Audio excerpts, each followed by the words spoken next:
পবিত্র ঈদুল আজহা উপলক্ষে সরকার কর্তৃক প্রদত্ত ভিজিএফ চাল ফটিকচুরি সমিতির হাটে সুন্দর ও সুচারুরূপে বিতরণ করা হয়েছে। শনিবার ২৩ মে সকাল ৯টা থেকে ১,১০০ দুস্থ, গরিব ও অসহায় পরিবারের মাঝে এ ভিজিএফ চাল বিতরণ করা হয়।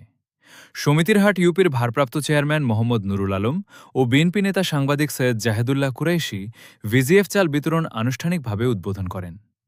এ সময় উপস্থিত ছিলেন বিএনপি নেতা মোহাম্মদ রহমতুল্লাহ কুতুবী, মোহাম্মদ আবুল হাসেম মেম্বার, মোহাম্মদ ইউনুস, ইউপি সদস্য মুক্তিযোদ্ধা ছালে আহমদ, মোহাম্মদ আলী, মোহাম্মদ শহীদুল্লাহ, জেবুন্নেছা, নিশাত জাহান রূপা, সেলিনা আক্তার প্রমুখ।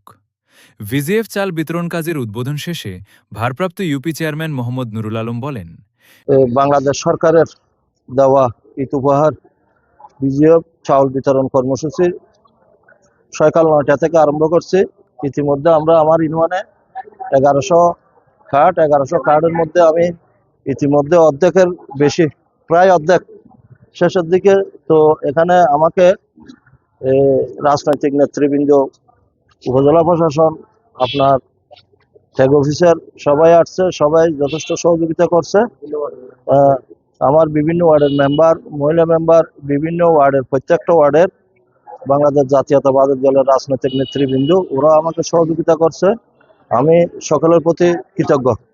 বিএনপি নেতা সাংবাদিক সৈয়দ জাহেদুল্লাহ কুরাইশি বলেন, সমিতির হাট ইউনিয়ন পরিষদের উদ্যোগে গণপ্রজাতন্ত্রী বাংলাদেশ সরকার কর্তৃক প্রদত্ত পবিত্র ঈদুল আজহা উপলক্ষে সমিতির হাটের দুস্থ, গরিব, অসহায়, যাদের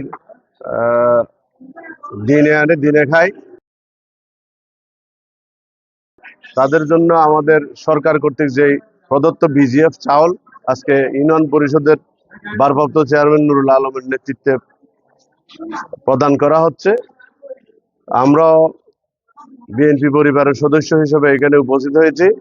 এখানে ইউনিয়ন পরিষদের অন্যান্য মেম্বারবৃন্দ, মহিলা মেম্বারবৃন্দ এবং আমাদের নেতৃবৃন্দরা উপস্থিত আছেন। আমরা দলের পক্ষ থেকে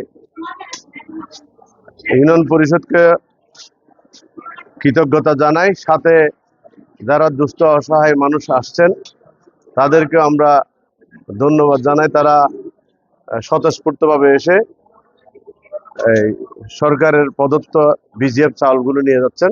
ইউপি সদস্য জেবুন্নেছা বলেন, আজকে আমাদের ১৯ নং সমিতির হাট ইউনিয়ন পরিষদে বিজিএফ চাল বিতরণ করা হচ্ছে। আপনারা নিজেরা পর্যবেক্ষণ করছেন, খুব সুশৃঙ্খল ভাবে আমাদের এই চাল বিতরণ করা হচ্ছে। ভাতাভোগীরাও শৃঙ্খল ভাবে ভাতা গ্রহণ করতেছেন। আমাদের এখানে কোনো ধরনের ঝামেলা এ পর্যন্ত হয় নাই, ইনশাআল্লাহ আর হবে না, আমরা এই আশা ব্যক্ত করি।